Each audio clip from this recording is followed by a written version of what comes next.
It's been a special time for the last few months now at Mercedes Benz India, where we keep hearing about new launches and of course an expansion and production at the plant in Sakran as well. Joining us to talk about all of that and also a brand new model yet again is Mr. Eberhard Kern, who is now the outgoing boss here at Mercedes Benz India. Sid, hey, It's been special, Eberhard, and I can't believe your 3 years have already whizzed by. Yeah. I'm sure you have the same feeling. It went over like this. Yeah, the 3 years it was. I remember when I arrived in the end of 2012. It was like yesterday. Yeah, like yesterday. The 3 years went over like nothing. It was such a great experience, and yes, having to leave next week to take over a new role in our European setup. There's a big tear. I'm not sure if you can see it in my eye. It's obviously going to be a new challenge for you, and I'm sure you're looking forward to it. But the time that you were here, besides the fact that, of course, professionally for you, I know it was a very exciting time. For the market as well, it's been a difficult time, and yet Mercedes has sort of come out on top. A lot of hard work gone into that? Of course, some work is involved if you are some work. assigned to a job like that. But I have to say, from a personal perspective, it was really the probably most enriching time my wife and I experienced ever. So much warmness, so much welcoming culture. We have many Indian friends. It's not an expat community as you sometimes experience in other countries. No, you're really part of the Indian kind of structures and society.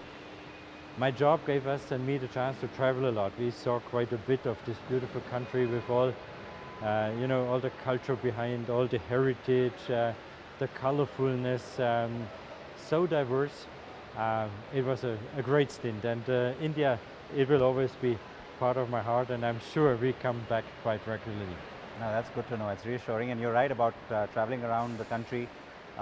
Despite moving around as a child, I know you've still seen more of India than I have. So, and professionally, yes, it was a great journey. 2012, it was okay, but at that time we reshaped our strategy. And if I look at it today, volumes doubled in this period of time. We came out as the clear #1 in the market, not only in sales as well in JD Power customer satisfaction. We have the densest network. We are closest to our customers. The brand equity is at a level it was never before. There's a lot of trust from our Indian customers, and we have now 73,000 Mercedes-Benz customers in India. That's a huge responsibility, and I'm very happy that all this trust is there, and our customers brought us there where we are today. Thankful to customers, to the team here, what is a great one, and to all of our dealers who supported this strategy. You know, we were talking about the year of offensive, the year of excellence, and now the year where we live the best. What better could happen than to finish this stint with the probably exclusive brand, sub-brand of Mercedes-Benz, the Mercedes-Maybach, getting launched today. It is without a doubt the most exclusive vehicle made in India now. I think we can safely say this. The fact that you have come full circle, where today you're in a position to be able to make something like a Maybach locally here in India. The scale that you've managed to achieve here at the plant, we're still of course not talking about numbers like you see in China or other markets, but do you think it sets you up for those kind of numbers in the future? Yeah, good. Numbers are very much influenced by the market itself. What we can do is to play the best possible role in the market. From a production point of view, from operations point of view, yes, there is no other plant in the world besides Sindelfingen, the mother plant of the Mercedes-Maybach, where the Maybach is getting manufactured. And I think it's a very good sign. Yeah? The highest quality we have here in this factory, the very experienced team what Piyush Arora together with runs the production here with, made it possible to get the Mercedes-Maybach manufactured here. I remember the times when we discussed this more than a year back at headquarters. It was very clear that the 12-cylinder will be an imported product, the S600 Maybach. But on the S500 Maybach, the 8-cylinder B-turbo. There we had quite some discussion, and it was finally this kind of trust headquarters has in our Indian team what finally made it possible to bring the manufacturing of S-Class Maybach to India. The fact that you now have this wide portfolio of products, at the time you took over, it wasn't as if there was just one car, but it's been a very clear strategy to bring most of the global portfolio to India. Now, your critics argue that by expanding the portfolio, you've got a lot of niche models which may not sell high volume. But what was the clear intention behind expanding the portfolio so rapidly? Yeah, of course. Today's Mercedes-Benz portfolio globally supports us, of course, a lot here in India, and we always try to bring in the latest technology as well to India to serve our Indian customers with. The global portfolio is much bigger than the one we run now in India, so we choose what fits the market and where is the demand our customers have. Generally, the brand of Mercedes-Benz, it stands for luxury and for exclusivity, and therefore it's important not to have only the volumes in, the products in with high sales, but as well very individual products. So it's a kind of a mix. Including the Mercedes S-Class Maybach, we are now producing the 8 best-selling models here in this Mercedes-Benz factory in Pune. In total, we sell more than 20 different models. The others are imported, of course, in lower volumes, but there are a lot of the performance cars in the Mercedes-AMG cars. We have products like the A and the B class, what we don't yet assemble here. We have beautiful cubes, convertibles in.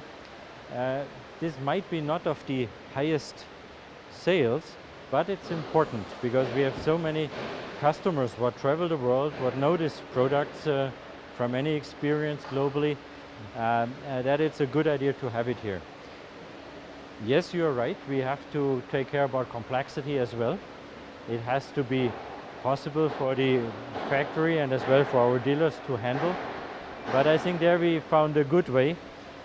We offer, for example, in most of our models just the best fitting diesel engine and the best fitting petrol engine, and not various of them. So we try to keep it under control, but on the other hand, to keep the portfolio as much interesting as possible to our customers here. You've also transitioned from simply being an assembler to being a manufacturer, in the sense that local content on the cars has gone up, and it will continue to go up, of course, as is my understanding. At what point was that a clear distinction, let's say, in terms of the plant strategy? It's a business case behind, of course. Yes, many of our locally assembled models, there we do the bodywork here, we do the painting here, we assemble the engines, the axles, the dashboards. The localization level went up to 60%.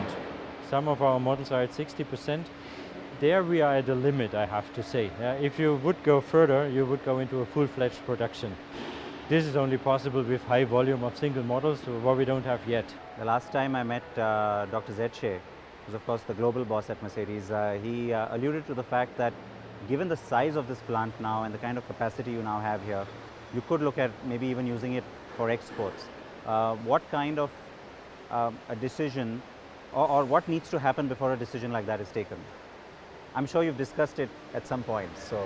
You know, strategy is of course evolving, and if we talk about strategy, we talk about usually about a 10 years period of time. Of course, we discuss every option, and export is one of the options. I can't tell you anything concrete today, but whenever we see a chance to have a business case behind the export, we would look at this as well. You've also, of course, expanded the top end of the range. You've got Maybach in now. The S-Class itself has done well, and there's also the AMG portfolio, which has become robust now in India. AMG is a great brand builder for you, no doubt about it. And of course, the volumes will be small. But how has the people who have bought the cars, the customers you do have, how have they received these cars? I mean, how are they doing out on the open road in India? Today, Mercedes AMG is the clear leader in the super performance cars area. Why is this the case? Part of the strategy was to focus very much on our performance brand AMG. We introduced 5 AMG performance centers: Delhi, Mumbai, Bangalore, Pune, Hyderabad. We expanded the portfolio there as well. One of the success factors is to have the performance SUV in, like the GLA 45, the GL63, the ML63. Given the road conditions in India, this contributes quite a lot to the AMG success. Yes, it's a small segment, but we sell AMG cars in 3 digits, in high 3 digits every year.